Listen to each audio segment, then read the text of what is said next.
and welcome viewers. I'm Pia and you're watching NewsX World. Let's take a look at the top headlines this hour. The suspected murderer of Charlie Kirk, Tyler Robinson, is now in custody. He's set to be formally charged on Tuesday. Meanwhile, the Utah police has collected forensic evidence from his apartment. Robinson was taken into custody 33 hours after Kirk's gruesome murder. Charlie Kirk's wife, Erica, has made her first public statement since his murder. Now speaking through tears, she thanked first responders and police officials for their bravery. She's also pledged to continue her husband's campus tours and podcasts. Targeting China and India, the United States of America has urged G7 nations to impose tariffs on countries purchasing oil from Russia. The US has warned that only a unified approach cutting off Russia's energy revenues could bring an end to the war. The UN General Assembly has backed a declaration urging steps towards a two-state solution for Palestine. Meanwhile, Israel and the United States have opposed the move, denouncing it as biased and harmful to peace. Kremlin has stated that peace talks with Kiev are on pause. This comes as Ukrainian President Zelensky warns that Russian President Putin still wants to capture the entirety of Ukraine. Meanwhile, US President Donald Trump has warned that he is running out of patience as far as Putin is concerned. The Chinese military has condemned the sailing of a US and British warship through the Taiwan Strait, stating that it ordered naval and air force to monitor and warn the two ships. Meanwhile, Britain's Defence Ministry has stated that the sailing route was a routine passage, and the US Indo-Pacific Command has also described the message as a routine transit. Nepal's former Supreme Court Chief Justice Sushila Karki has become the country's interim Prime Minister. This comes after deadly anti-corruption protests ousted the government. Karki has become the first woman to lead the country. A massive 7.4 earthquake has struck near the east coast of Russia's Kamchatka. Tsunami warning has also been issued. However, no immediate reports of damage or casualties have emerged so far.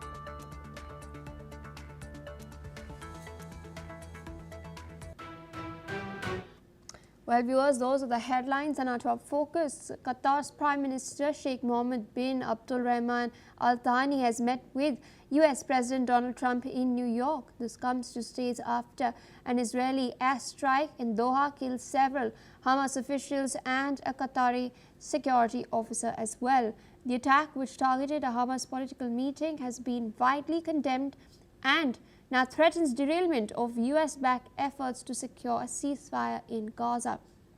The Qatari Prime Minister has held a private dinner with President Trump, accompanied by US Special Envoy Steve Witkoff, as per reports. Now, the high-level engagement came after an hour-long meeting at the White House earlier in the day, where Sheikh Mohammed met with Vice President J.D. Vance and US Secretary of State Marco Rubio. The talks focused on US-Qatar defense ties in particular, as well as Qatar's mediation role in the Israel-Hamas conflict and the fallout from Israel's strike on Qatari soil.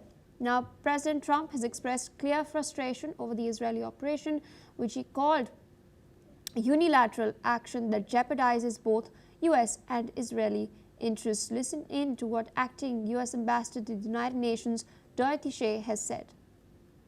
Minister Netanyahu reiterated to President Trump his desire for peace when the two spoke yesterday. Notwithstanding the unfortunate nature of this incident, President Trump believes it could serve as an opportunity for peace. The President assured the Emir, as well as the Prime Minister of Qatar, that such a thing would not happen again on their soil. Qatar is a key US ally in the Gulf and host to the Al Udeid Air Base.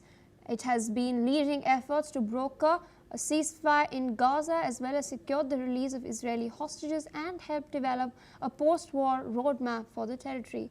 Now, despite the deadly strike, Doha has vowed to continue its mediation efforts. In fact, on Thursday, in a rare move, the United States joined other members of the United Nations Security Council in condemning Israel's strike on Qatar. With us on the broadcast is Dr. Wael Awad. He is a Middle East affairs expert. Thank you so much for taking our time speaking to us on NewsX World. Interesting development coming in. Donald Trump has met Qatari's Prime Minister Sheikh Al Thani.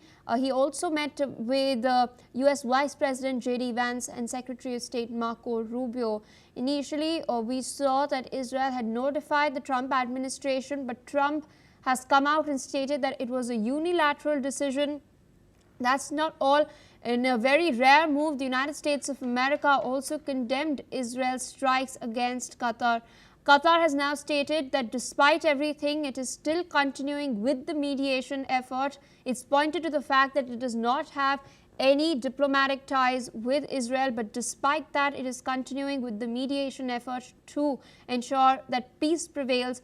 Where do you think the Qatar-US equation is going to head next? Because we saw them trying to court Trump personally as well, offering the jumbo 787 Boeing 400 million jet to Trump as well. I think this is an unprecedented attack on a sovereign nation, where the United States hosting the largest military bases after Japan and Guam is in Al Adid in Qatar, where more than 12,000 American Marines are stationed. And in fact, the irony of the matter that Qatar pays around $10 billion for this military bases for the United States. For what? To protect Qatar from any external attack. And here you see an ally of the United States has been attacked by the U.S. partners. So to deny that U.S. president was not involved, was not informed, this is absolutely rubbish, and I don't take this word at all. It is well informed. He knew about the attack. The American intelligence knew. They already jammed the systems of intercepting these planes or the rockets, and the American have the most sophisticated weapon on that. You remember when Iran attacked Qatar, immediately the American activated all their systems, and there only one or two rockets could be attack the American military base there. So therefore, there is a denial, but there is also a sabotage has been committed against an Arab countries, and there is also a stab at the back for the American if he is seriously not known, which I don't buy this story. The fact of the matter remains that most of the Qatar and the GCC countries are considered to be the custodian of the United States.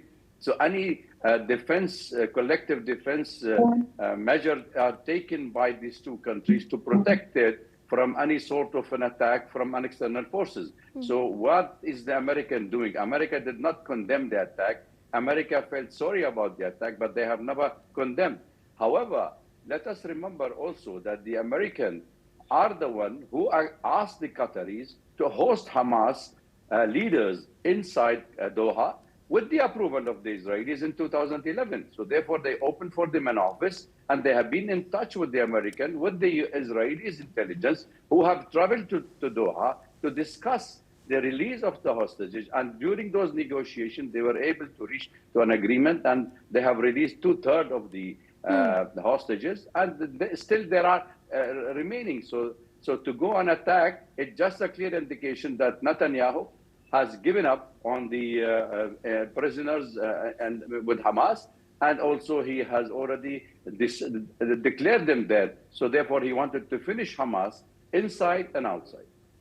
Speaking of Netanyahu, it's interesting that the United Nations General Assembly resolution declaring steps towards a two-state solution between Israel and Palestine has now been endorsed by 142 countries. There were 142 votes in favor, 10 against, and 12 countries that have abstained from voting. An overwhelming majority of the world supports the two-state solution, yet Netanyahu is not backing down from the offensive in Gaza City. With international and domestic pressure now mounting, do you still think there is a chance for him to tone down and retreat, or is that not going to happen?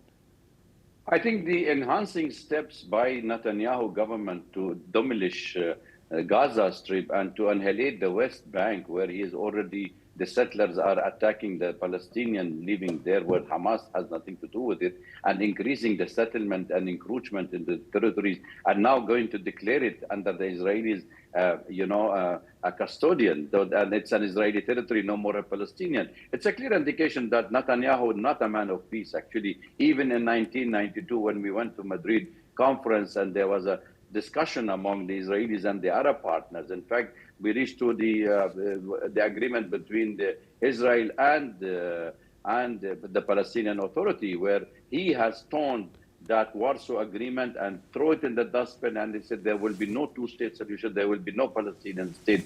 1995, even he has mentioned it in his own book. So therefore, to speak that he is a man of peace, I don't buy this story from him, because he does not believe in any peace with the Palestinian. He believes that the Palestinian has to be either killed or expelled out of the country, and that's what they are doing. He and his right-wing government, including the finance minister and the intelligence, where Smotrich and Fair are doing the same thing for the Palestinian, to make sure there is no two-state solution. The whole of the United Nations, actually, when the first year of its establishment, it was a resolution, 1948, which has given 55% of the majority of Palestine to the minority Jew and 45% to the Palestinian. So they declared that the two-state solution that time, 1948. And over the years, Israel made sure, repeated government of Israel, that there will be no state solution, no two-state solution. It's only one, is called Israel.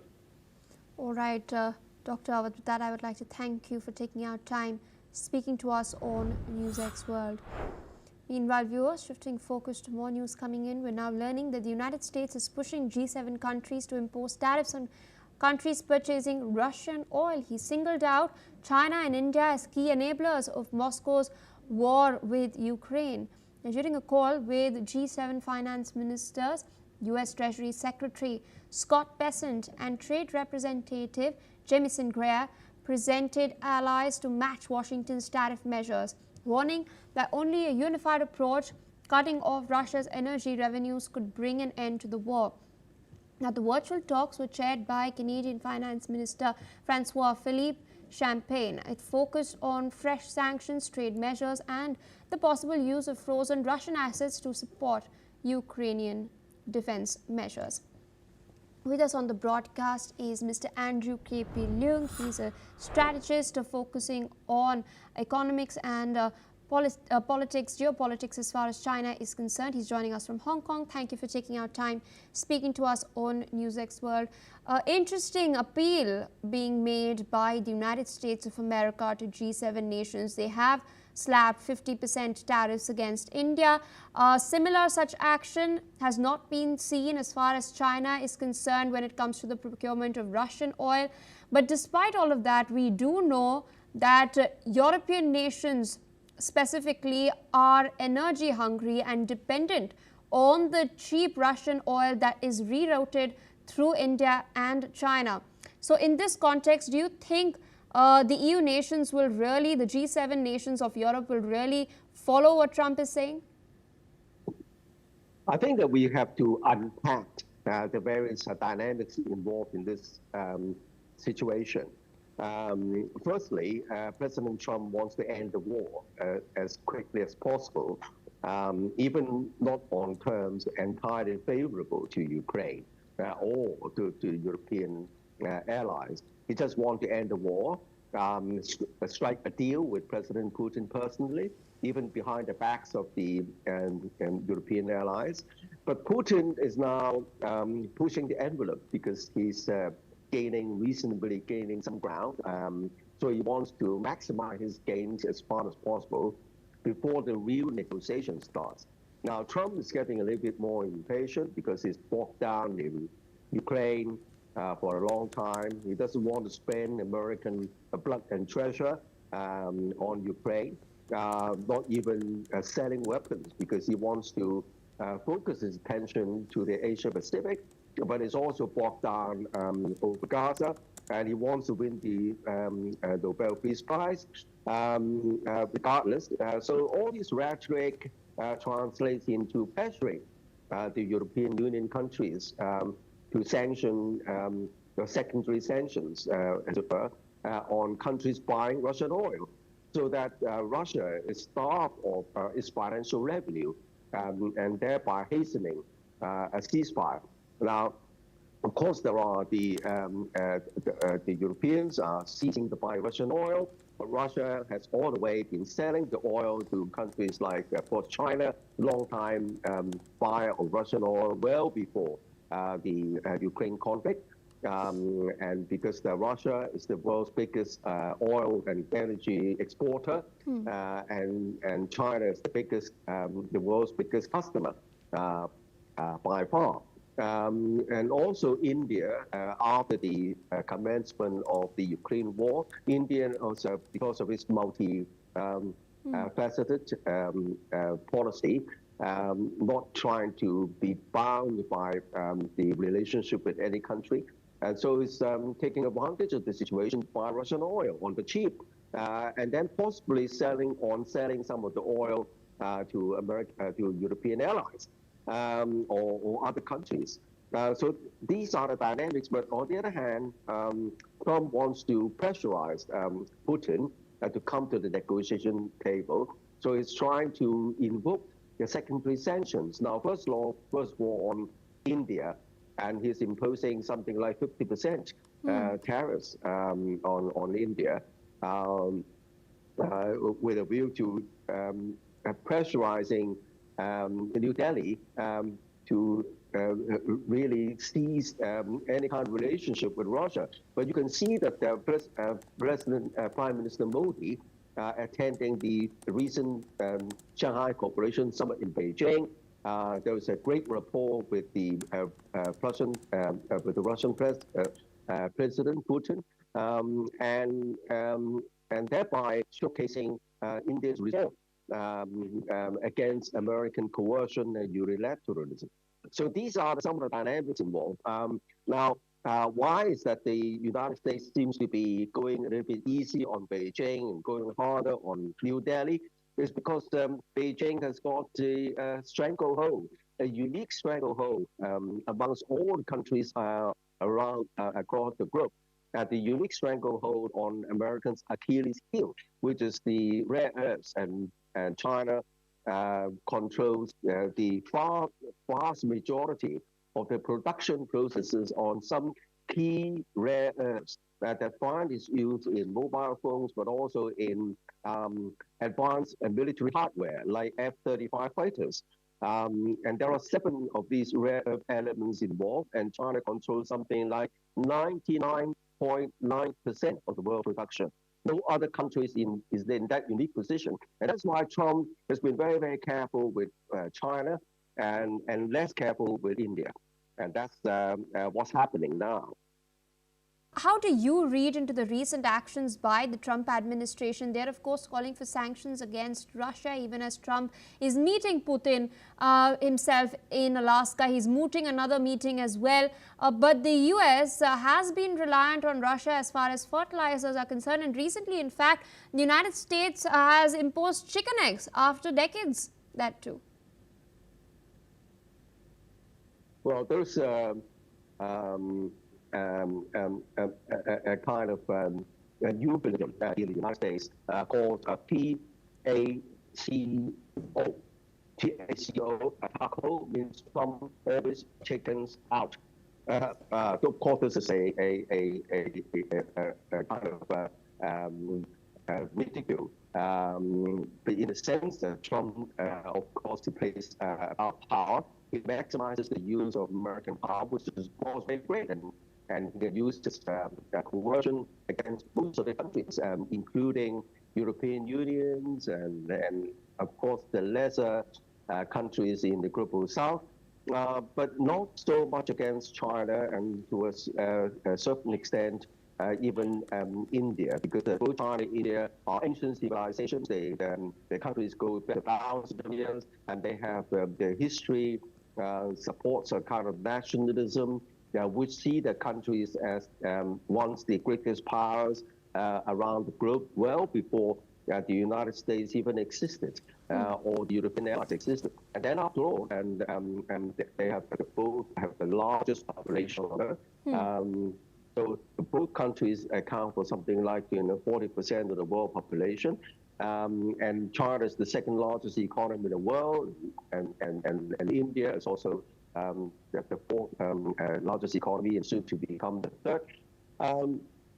So I think that both countries have the nationalism and also economic wherewithal to withstand American coercion. All right, sir. With that, I would like to thank you for taking our time speaking to us on NewsX World today. With that, viewers, we're shifting focus to more updates coming in. We're now learning that after a 33-hour manhunt, the man accused of killing conservative activist Charlie Kirk has been captured by U.S. authorities. Utah Governor Spencer Cox has identified the man as Tyler Robinson. Now, according to sources, Tyler's father reported him after he saw the pictures released by the FBI. Meanwhile, Charlie Kirk's widow, Erica Kirk, has made her first public statement following the arrest of the suspected gunman in her husband's killing. Erica has thanked U.S. President Donald Trump and his family for their support, stating that her husband loved Trump. She also praised Vice President J.D. Vance and his wife Usha for honoring Kirk and helping to bring him back home. She also pledged to carry on his work after the demise of her husband and continue his legacy. Now, supporters and mourners of Kirk from all around the world have shared testimony of Kirk, and they've sung hymns for him as well. Listen in. I think that Charlie came around at a point in time when a lot of us were afraid to voice our beliefs, were afraid of the backlash from our peers, and he was an example to the rest of us, someone else that was in our age range, that understood the generation that we were in, and he was an example to us that we don't have to be afraid, that we can stand up for our beliefs eloquently and peacefully without fear. It is very scary to see somebody that you look up to, like Charlie Kirk, get killed like that. But the hope that this event has brought for me and for everybody else here is that we're not alone. The people that hold the views that Charlie Kirk has held, that have faith in Jesus Christ, we're not alone, and we are able to still keep fighting together. I feel like a lot of people, it really rocked us that it happened so close to home. Where I was working, it was about maybe 10 minutes away from where it happened. I had planned to go to the rally, but I was working, so I couldn't make it. I think a lot of us feel connected to Charlie because he was such a kind and eloquent person, that he truly did speak truth to power, and that he spoke up for a lot of people who felt that they did not have a voice. He embodied kindness. He would listen to anybody. I'm nobody, but I think Charlie would think that I was still a person who was worth hearing and worth changing their mind. And I'd like to say that he did change my mind in a few different ways. More news coming in from the United States of America. We're now learning that a U.S. Immigration and Customs Enforcement officer has shot and killed a suspect who was trying to evade arrest in a Chicago suburb. The Department of Homeland Security has stated that the officer was attempting to arrest a man with a history of reckless driving who had entered the country illegally. However, the suspect reportedly refused to comply with officers' orders and drove his vehicle towards them. An ICE officer who was struck and dragged by the vehicle claimed his life was in danger and thus opened fire. The deceased suspect has been identified as Silverio Villegas Gonzalez. Now, the identity of the ICE officer has not been released yet. The shooting, which occurred outside Chicago, comes amid recent threats by the Trump administration to increase immigration enforcement in the city. During a similar immigration crackdown in Los Angeles, by the Trump administration, at least 2 people had died while attempting to evade the ICE. Now, immigration advocates are calling for transparency and accountability from the agents involved in this incident. Demonstrators have protested outside an ICE processing facility in Broadview, Illinois, against Trump's deportation plan. With us on the broadcast is Professor Madhav Nalapat, Editorial Director of the Sunday Guardian. Thank you for taking our time speaking to us on NewsX World. We do know Trump is ramping up his immigration crackdown within the United States of America. The ICE is working in practically on practically a war footing as far as this immigration purge is concerned. But this death has now taken place. A suspect has been killed as well. Do you foresee another legal case against the Trump administration as far as this killing is concerned? Well, I certainly hope the killing is not going to lead to widespread rioting in Chicago, because Chicago is a town a city which is very facile. There have been a lot of riots in the past, and each riot has taken a lot of lives. And frankly, the ICE officers are going about their work in an extremely, in an extremely aggressive manner. And the fact is that people are now finding it unsafe to go on the roads, lest they be accosted by ICE, and asked to present papers. And if they don't have papers, or even before that they are, very, very violently and rudely, they are slammed down and search for weapons. So honestly, the Chicago is a very facile city, and the last thing that was needed was the killing of a citizen who was residing in Chicago by an ICE officer. And I just hope that does not lead to widespread looting and rioting, because we have seen that happen so often in Chicago, and it will be a tragedy for that great city. All right, Professor Nalapa, thank you for taking our time speaking to us on NewsX World. Viewers, with that, we're shifting focus towards Brazil, where we're now learning that Brazilians are continuing their celebrations for a second day after the conviction of former President Jair Bolsonaro. He has been sentenced to 27 years and 3 months in prison for plotting a coup to remain in power after losing the election in 2022. Now, crowds have taken to the streets of Brasilia, Rio de Janeiro and Sao Paulo to celebrate what they say is a moment of national pride. Listen in to what some of the people had to say.